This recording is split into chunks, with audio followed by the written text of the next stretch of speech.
langue. ezali na bokonzi. C'est veut dire que à travers votre langue ici, na nzela kaka ya lolemo na yo à travers ta bouche, na nzela kaka ya monoko tu as le pouvoir. Mais le vraiment est que vous ne vous connaissez pas. bomiyebi ndete Tout ce que tu peux dire, hein, oyo okoki koloba ça peut aussi s'accomplir. ekoki mpe kokokisama. Amen. Amen. C'est ça le problème aujourd'hui. yango nde likambo lelo. Toi aussi, yo mpe tu as ces mêmes pouvoirs, hein, yo mpe ozala na bokonzi wana de dire à cette montagne, ya koloba na ngomba oyo oh, tais-toi d'ici, yo ngomba longo awa je te dans la mer. kende mibwaka na mai En d'autres termes, elobeli mosusu tu as aussi ces pouvoirs, hein, ozali mpe na pouvoir d'ordonner ya kopesa aux maladies qui vous tourmentent. na maladi oyo ezotungisa yo. C'est le pouvoir, hein, oza mpe na bokonzi d'ordonner ya kopesa à la pauvreté qui te barre na corps. bobola oyo ezotungisa yo wana. Amen. Amen. Tout cela, Nyonso wana. il est seulement question esengeli que kaka vous puissiez tout vraiment reconnaître que tu es l'instrument de Dieu. kaka ososoli ete yo ndenge oza boye ozali nde esalelo ya nzambe. Par là que il n'y aura pas de négligence aux affaires de Dieu. otyola na makambo ya nzambe ekozala lisusu te. Vous allez soutenir Dieu avec tout ce que vous avez. okosalela nzambe na oyo nyonso oza nango. Amen. Amen. Tout cela nyonso wana parce que Dieu po ete a les nzambe droits sur vous. azali nde na bokonzi epai na yo. Amen. Amen. C'est ça ce que nous devons connaître. yango nde esengeli toyeba Nos corps ici, banzoto na biso oyo vous savez, lorsque nos deux frères qui me paraissent vont venir ici, ntango bandeko mibale oyo bazolongoki mpaka soti awa mais ils reconnaissent que bazoyeba ete Dieu nzambe a les droits sur nous. azali na bokonzi epai na biso. Amen. Amen. Je peux tout laisser.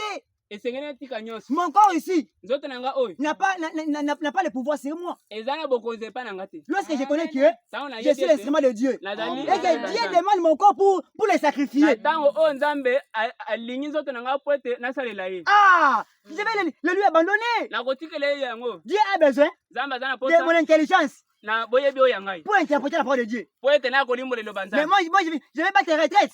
ngai Je vais reculer.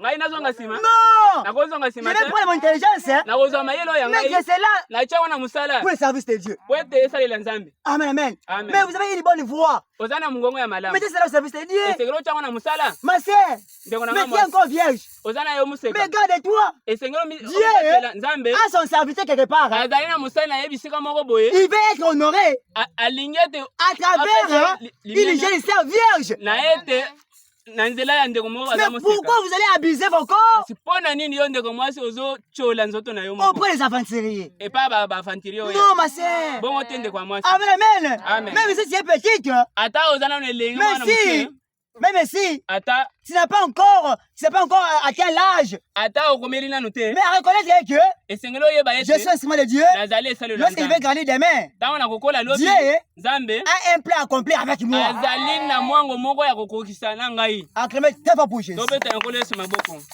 Amen. Amen. Nous allons lire les prophètes pour finir. tokotanga lisusu mosakoli mpona kosilisa. Nous allons lire dans Christ identifié dans tous les âges. tokotanga na lite oyo elobi kristo oyo azali identifie na akokisami na bileko nyonso. Ah, dans ce paragraphe 66, c'est partie B, puis 67. na paragraphe 66 na 67 Et pareil, nous allons citer. na wande tokosilisa Écoutez, boyoka. ici, l'extrait de Joseph et Marie. awa eza nde lisolo ya joseph na marie. Après avoir que Marie ait tout raconté à Joseph, c'est là que l'ange lui avait dit. na nsima ete maria betela lisolo epai joseph makambo nyonso oyo amonaki epai mwangelo. Ah, mais il faut dire que Joseph voulait croire cela. joseph alingaki andima yango. Ah, mais kasi il n'arrivait simplement pas à le croire. alinga moyen kandima penza ezalaki kaka pasi. Pourquoi? mpo na nini? Amen. Amen. À peine, écoutez, à peine, c'était trop fort à croire pour lui. ezalaki pasi penza po ete andima yango. Il y a des choses, mon frère, ma soeur, eza na makambo ndeko ya mwasi na mobali que non, en tant que les humains, kozala batu nous voyons que tozotala c'est trop fort à croire. eza mwa pasi ya kondima yango. Quoi? Quelqu'un oh nini mutu qui a été sida oyo aza na sida puisse être guéri. abika. Quelqu'un mutu qui oyo a été le poison.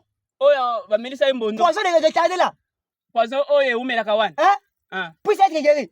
donc mutu wana bika. Quelqu'un mutu on oyo a mis les mauvais sorts dans son corps. oyo batia ye bamauvais sort na nzoto na Qui ye sont délivrés. Poete akangolama. Attends qu'il met. Na kozala ka Tu ba. peux raisonner Okobanza pour dire que olo ba yetu. ah non, c'est un peu impossible. Ezamo apasi penza. Mais écoutez, frère Banam. Kasi boyo ka frère Banam. Écoutez, par rapport à tout ce que vous voyez difficile. Oyo ozomona passe. Écoutez.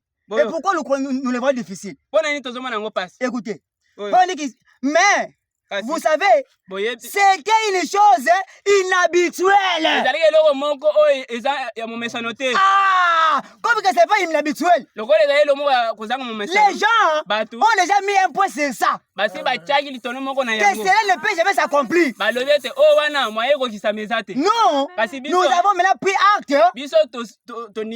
Amen. Que cela reste toujours de cette manière-là. Oh, c'est chez Dieu. C'est le contraire. Voilà pourquoi, lorsque Joseph avait écouté qu'une vierge va concevoir, c'est la rencontre sexuelle. Mais c'est inhabituel. Comment est-ce qu'il devait croire pendant que c'est inhabituel? Écoutez, Frère Branham me dit, ce sont les choses inhabituelles que Dieu accomplit. Oh, mais est-ce que tu peux croire que Dieu peut te bénir d'une manière inhabituelle et que les gens vont s'étonner? Est-ce que tu peux croire que Dieu peut t'utiliser de manière inhabituelle? Et tu peux croire que en rentrant d'ici, Dieu peut changer ta vie de manière inhabituelle? Est-ce que tu peux croire que Dieu peut vous accorder le Saint-Esprit de manière inhabituelle? Est-ce que tu peux croire que ton mari, amen, que la plupart des gens attendent sa mort? Et on vous appelle, qui arrive comme ça, vous voyez un changement total, la guérison est spontanée. Pourquoi Dieu a fait une chose inhabituelle, vu ton sacrifice à la montagne? Et tu peux croire que ton enfant qui a été atteint de mauvaises sorts dans son corps, vous avez tout parcouru, il n'y a pas